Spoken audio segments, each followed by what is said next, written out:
Assalamualaikum beres, selamat datang kembali di Guru Gembel Channel. Seorang ulama bernama Imaduddin Usman dari Banten itu kemarin melakukan sebuah kajian dan penelitian ilmiah terhadap silsilah para habaib di Indonesia.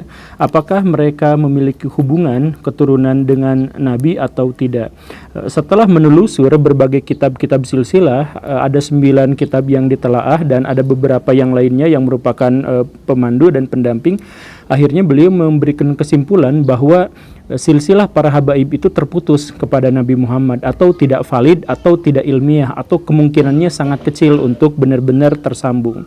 Nah, karena itu maka beliau menyarankan agar para habaib itu melakukan tes DNA saja untuk membuktikan garis keturunan itu. Nah, ini kemudian ditanggapi dengan agak berang oleh Pak Habib Bahar bin Smith. Beliau mengatakan, saya boleh aja untuk menerima tantangan tes DNA, tapi ada 2 syarat. Salah satu syaratnya itu adalah bongkar makam Nabi Muhammad, ambil sampel darahnya, kemudian tes DNA bareng sama saya, nyambung atau enggak gitu ya.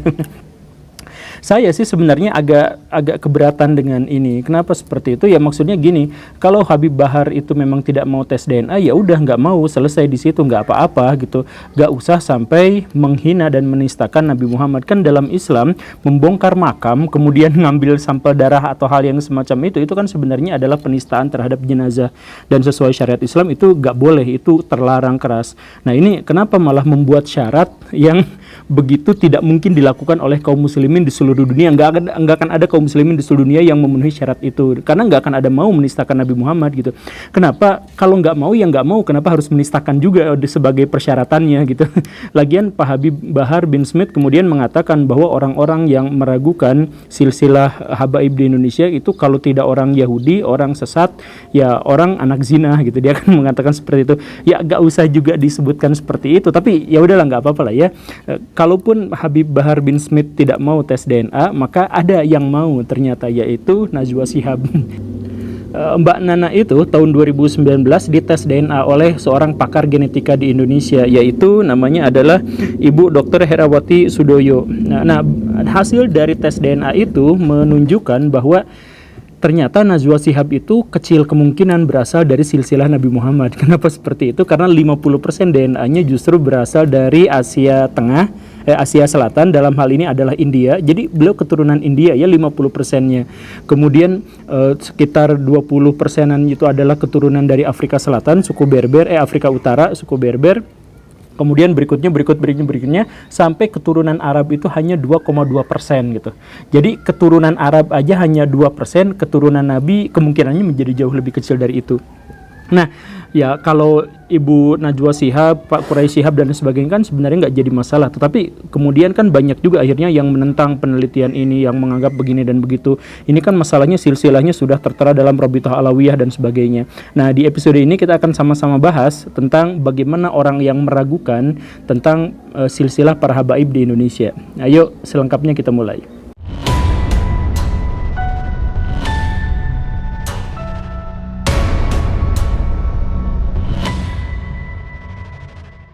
Sebuah disclaimer yang penting adalah bahwa siapapun orang-orang yang mempertanyakan silsilah habaib di Indonesia itu bukan orang-orang yang membenci habaib, bukan orang-orang yang membenci Nabi dan keluarganya dan keturunannya, bukan. Tapi mereka justru adalah orang yang sangat menyayangi, sangat menghormati, dan sangat mencintai para habaib itu. Kenapa seperti itu? Ya sama seperti kebanyakan atau seluruh kaum muslimin. Kaum muslimin di seluruh dunia itu sangat-sangat mencintai hadis Nabi. Dan karena itu maka mereka harus melakukan verifikasi yang sejelas-jelasnya terhadap hadis Nabi itu, karena mereka tidak mau menyampaikan sesuatu yang diklaim sebagai sabda Nabi ternyata bukan, kan seperti itu. Karena itu rantai sanad itu menjadi benar-benar penting, menjadi benar-benar mutlak. Bahkan para kritikus hadis itu menyepakati satu aturan bahwa kalau ada berita benar tetapi sanadnya meragukan, maka lebih baik ditinggalkan saja. Karena tahu dari mana kita sanad itu benar atau tahu dari mana berita ini benar atau salah, itu dari sanadnya, seperti itu. Bukan sanad keilmuan ulama bersanad, bukan, tapi sanad rantai perawinya gitu, yang hadis yang semacam itu. Nah, karena itu maka orang-orang yang mempertanyakan silsilah habaib itu bukan berarti membenci, tapi mereka benar-benar ingin mensucikan agar ketika mereka misalkan harus sun tangan salaman gitu ya, sun kaki gitu, kemudian berjalan di depannya sambil dengan lutut saja dan sebagainya, itu mereka hadapkan hanya kepada keturunan Nabi. Jangan sampai mereka sudah sun tangan apa segala rupa, ternyata yang mereka sun tangannya itu adalah keturunan Genghis Khan gitu, atau keturunan Qin Shi Huangdi gitu, atau keturunan Julio Caesar, kan nggak seperti itu. Nah, karena itu maka silsilah itu harus dibuat sebersih-bersihnya. Begitulah kurang lebihnya.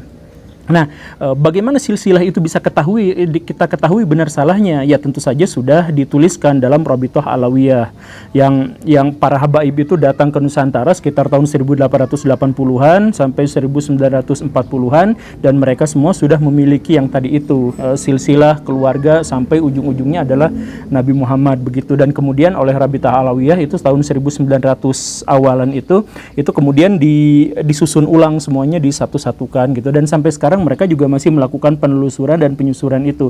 Sampai sekarang ada yang terbukti habaib yang palsu, ada terbukti yang habaib yang salah begitu. Ya kurang lebih seperti itulah ya. Nah, tetapi di antara sekian banyak orang itu pada akhirnya ada yang mencoba untuk meneliti Rabithah Alawiyah itu. Jangan-jangan di situ tuh ada yang salah. Misalkan kita simak silsilah-silsilah dari Habib yang sangat terkenal di Indonesia. Misalkan Habib Bahar bin Smith itu adalah keturunan Nabi ke-37, walaupun beliau juga sempat mengaku bahwa keturunan ke-29. Tapi ternyata dalam Rabithah Alawiyah itu diakui sebagai Habib ke-37. Kemudian Habib Ja'far itu keturunan ke-38, Habib Rizik Syihab itu keturunan ke-39, kemudian Habib Lutfi itu keturunan ke-38 dan lain sebagainya. Ya kebanyakan ada dalam rentang 36, 37, 38, 39 gitu ya. Nah, ini misalkan kita ambil contoh bahwa Habib Rizik Syihab itu diambil dari Fatimah, punya anak namanya Husain, kemudian Ali Zainal Abidin, kemudian Muhammad Al-Bakir, kemudian Ja'far Shadiq, kemudian Ali Uraidi, kemudian Muhammad An-Nakib, kemudian Isa Arumi, kemudian Ahmad Al-Muhajir, kemudian Ubaidillah, kemudian Alwi Alawin, dan seterusnya sampai ke 38-nya itu adalah Habib Rizik Syihab. Nah, dari situ itu ada masalah menurut Pak Imaduddin Usman yang tadi itu. Apa masalahnya? Sejak silsilah ke-10, yaitu Ubaidillah sampai ke bawah-bawahnya, itu tidak pernah tercatat dalam silsilah, dalam kitab-kitab silsilah di zaman dulu. Gak pernah ada. Yang ada yang mencantumkan Ubaidillah sebagai leluhurnya Habib Rizik dan lain sebagainya, sampai sekarang, itu baru ada silsilahnya itu tahun 1900-an, tahun 1800-an. Adalah yang mungkin tahun 1700-an. Ke belakangnya itu tidak pernah ada nama yang namanya Ubaidillah itu. Jadi, bahkan di abad ke-5 Hijriah atau sekitar tahun 1100 Masehi itu ada seorang ulama namanya adalah Fakhrur Razi yang kemudian menulis silsilah kenabian, silsilah keturunan Nabi, dan menyebut bahwa Ahmad bin Isa itu tidak pernah punya anak yang namanya Ubaidillah. Punya anaknya itu adalah Muhammad, kemudian Ali, kemudian Husain. 3 itu saja, dan tidak ada lagi yang namanya Ubaidillah. Dan karena itu maka Ubaidillah ini adalah anak dari siapa? Ini tidak pernah tertera dalam risalah, dalam kitab-kitab silsilah manapun dalam sejarah. Dan baru nongol itu tahun 1700-an, tahun 1800-an. Dan kemudian diklaim sama habaib-habaib zaman sekarang. Artinya ini sanadnya terputus. Jadi kalau misalkan kita ngambil verifikasi hadis yang standar seperti yang digunakan oleh Bukhari, Muslim, Imam Abu Dawud dan sebagainya, maka ini sanad ini telah terputus dari zaman Ar-Razi, Fakhrur Razi itu sampai tahun 1800-an. Berarti sekitar 700-800 tahunan kosong, hilang, tidak ada, tiba-tiba muncul ada nama itu masuk ke dalam silsilah kenabian gitu.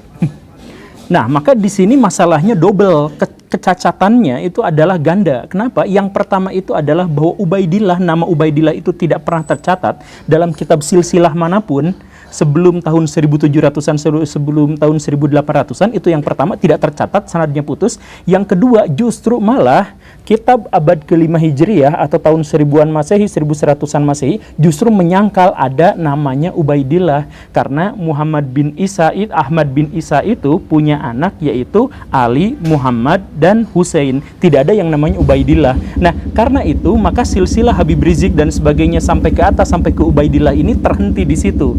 Jadi kemungkinannya memang kemungkinannya itu bahwa di situ tidak ada yang namanya Ubaidillah, dan karena itu tidak ada keturunan dan Habib-Habib yang sekarang itu adalah keturunan dari Ahmad bin Isa sebagai keturunan dari Nabi. Itu yang dipermasalahkan oleh Pak Imaduddin Usman. Lantas kalau kita sekarang menerima pernyataan dari Imaduddin ini, kesimpulannya, maka kita tidak mungkin menerima habaib-habaib yang ada di Indonesia, karena mereka semua itu tidak memiliki garis keturunan yang sah yang diterima dalam garis sanad. Begitu. Itu masalah yang pertama. Kemudian masalah yang lainnya juga adalah kalau misalkan baraya telisik dari silsilah itu, memang silsilahnya sedikit punya masalah dalam hal kalkulasi, yaitu coba kita lihat yang tadi ya, Habib Bahar, Habib Rizik, Habib Lutfi, Habib Muhammad, Habib ya dan lain sebagainya, Habib Ja'far juga dan sebagainya, itu adalah generasi ke-36 sampai 39 generasi sekarang itu.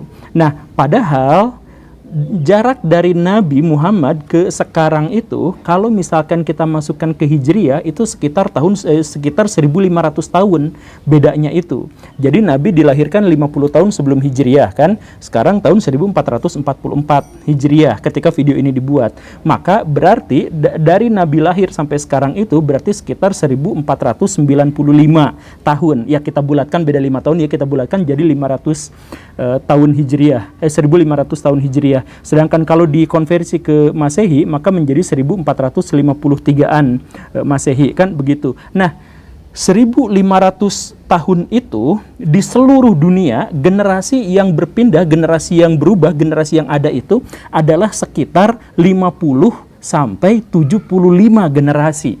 Bagaimana ceritanya kalau rata-rata di seluruh dunia itu sekitar 50 sampai 75 generasi, sedangkan para habaib itu hanya sampai ke 37, 38, 39 generasi. Kalau seperti ini, maka ya tetap masuk akal sih, tapi susah untuk menerimanya karena artinya rata-rata habaib itu baru punya keturunan di usia 41 tahun. Kan ini ya masa kalau misalkan ada orang yang punya anak di usia 41 tahun, itu sesuatu yang wajar. Tapi kalau dirata-ratakan sepanjang 1500 tahun, rata-rata orang punya anak sekitar 41 tahun, itu sebenarnya agak kurang srek gitu. Secara probabilitasnya itu nggak nyambung gitu, nggak sah gitu, nggak cocok gitu. Gitu kan? Apalagi ditambah dengan kesulitan yang lain, bahwa di zaman dulu sebelum tahun 1800-an, itu kebanyakan orang menikah di usia yang sangat belia, antara 11 tahun, 12 tahun, 13 tahun, 14 tahun. Begitu. Itu umumnya segitu. Nah, kalau misalkan pernikahan itu terjadi di umur 11, 12, 13, 14, dalam kurun waktu 1500 tahun, rata-ratanya mereka menikah, punya anak di usia 40 tahun, atau punya generasi berikutnya di usia 40 tahun, maka saya pikir ini adalah sesuatu yang agak melenceng gitu, nggak sesuai kalkulasi begitu. Nah, jadi ayo kita lihat misalkan apa masalahnya itu. Nabi punya pelanjut yang namanya Fatimah itu ketika beliau berusia 34 tahun. Kemudian Fatimah berlanjut ke Hasan itu 19 tahun usianya.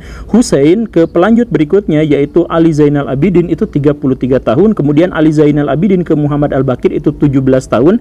Kemudian Al-Baqir ke Ja'far Shadiq itu 26 tahun. Setelah dijumlah jamleh diambil rata-ratanya, itu ternyata rata-rata generasi itu berpindah di usia 26 tahun. Dari satu generasi ke generasi berikutnya rata-ratanya itu adalah 26 tahun. Wajar, normal, masuk akal. Iya kan? Semuanya masuk akal. Gak ada yang sampai 40 tahun.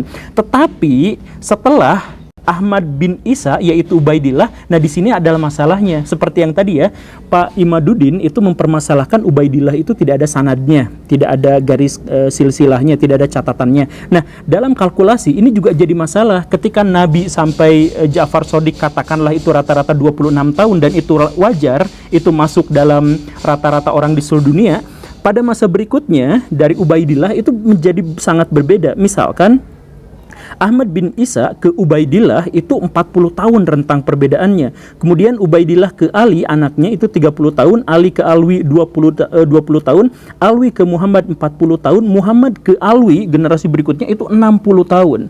Kemudian Alwi ke Ali 20 tahun, generasi-generasi berikutnya Alwi ke Muhammad 30 tahun, Muhammad ke Ali 30 tahun, Ali ke Muhammad 34 tahun, Muhammad ke Alwi 26 tahun, Alwi ke Said Ali itu 50 tahun, Said Ali ke Muhammad generasi selanjutnya itu 55 tahun. Artinya ada di antara mereka itu yang baru punya anak setelah 60 tahun, setelah 55 tahun, setelah 50 tahun dan sebagainya. Dan ini rata-rata ke bawahnya gitu. Jadi rata-ratanya tetap selalu di atas 30 tahun. Nah, ini sebenarnya menjadi sesuatu yang agak bermasalah, menjadi sesuatu yang aneh. Ditambah lagi, kalau misalkan Baraya melihat, mengecek silsilah itu, di situ selalu ada juga yang aneh, yaitu angka tahun dari kelahiran orang-orang yang tanpa sanad tadi itu, ya menurut Pak Imaduddin tanpa sanad itu selalu berangka tahun genap sempurna.